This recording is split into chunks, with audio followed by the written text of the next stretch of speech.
स्वागत है आप सभी का हमारे साथ साप्ताहिक राशिफल में। और यहाँ हम बात कर रहे हैं मिथुन राशि के लिए 30 मार्च से लेकर 5 अप्रैल तक ये वीक कैसा रहेगा। और इस वीक में आपको जरूर से लाभ होने वाला है धन धान्य का और प्रॉपर्टी का। कोई ना कोई घर में हो सकता है रेनोवेशन करें, क्योंकि जो मंगल की स्थिति है वो इस वीक में बदलने वाली है।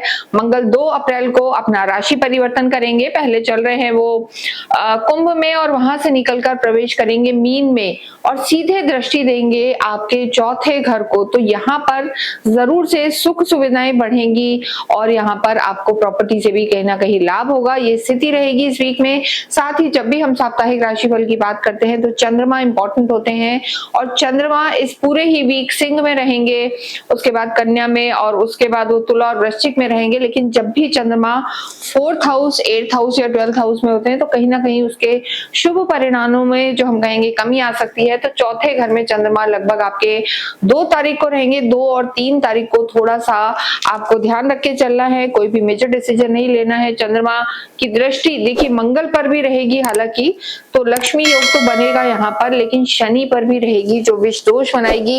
यानी देखिए इस वीक में कार्य आपके बनेंगे, चीजें आपकी होंगी, लेकिन जो मानसिक स्थिति है या कुछ ना कुछ किसी के कहने के कारण एक मन मुटाव सा आप इस वीक में फील करेंगे। और स्पेशली 2 और 3 तारीख को आपको ध्यान रखना है, चंद्रमा चौथे घर में रहेंगे। तो सबसे पहले अगर हम आपके स्वास्थ्य की बात करें, हालांकि स्वास्थ्य में पहले से सुधार आया है, लेकिन यहाँ पर जैसा हमने कहा चंद्र और शनि की युक्ति रहेगी। और जब ये वीक स्टार्ट होगा तो चंद्रमा केतु के साथ है, यहाँ पर केमुद्रम योग बना हुआ है, तो ओवर थिंकिंग थोड़ी सी रह सकती है। आलस थोड़ा सा जो कहते हैं प्रोक्रेस्टिनेशन, डल डल सा फील करना, वो आप इस वीक में थोड़ा सा फील कर सकते हैं।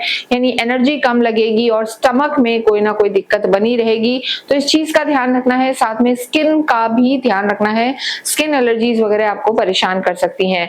इसके साथ ही अगर हम ज्यादा परेशानी का जो समय है, जैसा हमने बताया 2 और 3 तारीख को आपको अपने विशेष ध्यान रखना है हेल्थ का, और ज्यादातर जो हम कहेंगे ओवर थिंकिंग में नहीं जाना है, ये जरूरी है। इसके साथ लव लाइफ की बात करें तो लव लाइफ के लिए काल पुरुष की कुंडली से पंचम भाव देखा जाता है। यहाँ के जो आपके लॉर्ड हैं लाभ में बैठे हैं और सीधे 11वें भाव से दृष्टि दे रहे हैं आपकी ही पंचम भाव को, आपके ही घर को।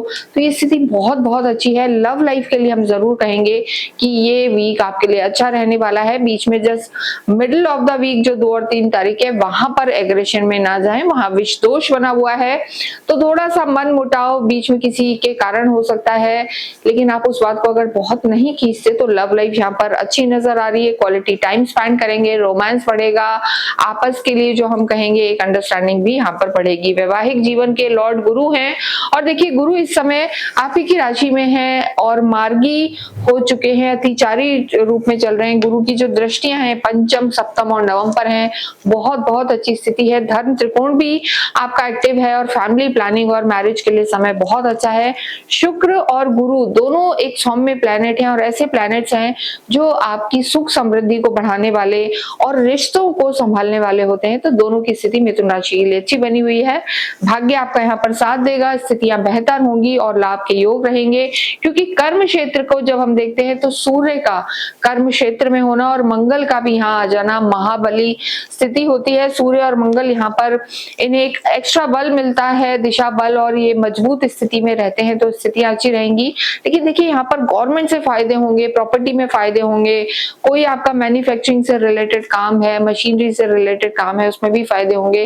लेकिन हिडन पॉलिटिक्स थोड़ी सी यहाँ पे रह सकती है। थोड़ा पापी ग्रह, अग्नि तत्व के ग्रह यहाँ रहेंगे, तो ईगो फाइट जो होती है कि ऑफिस में मैं ही सही हूँ, मैं ही सही हूँ, ये स्थिति यहाँ पर बनी रह सकती है। तो इस चीज को आपको संभालना है।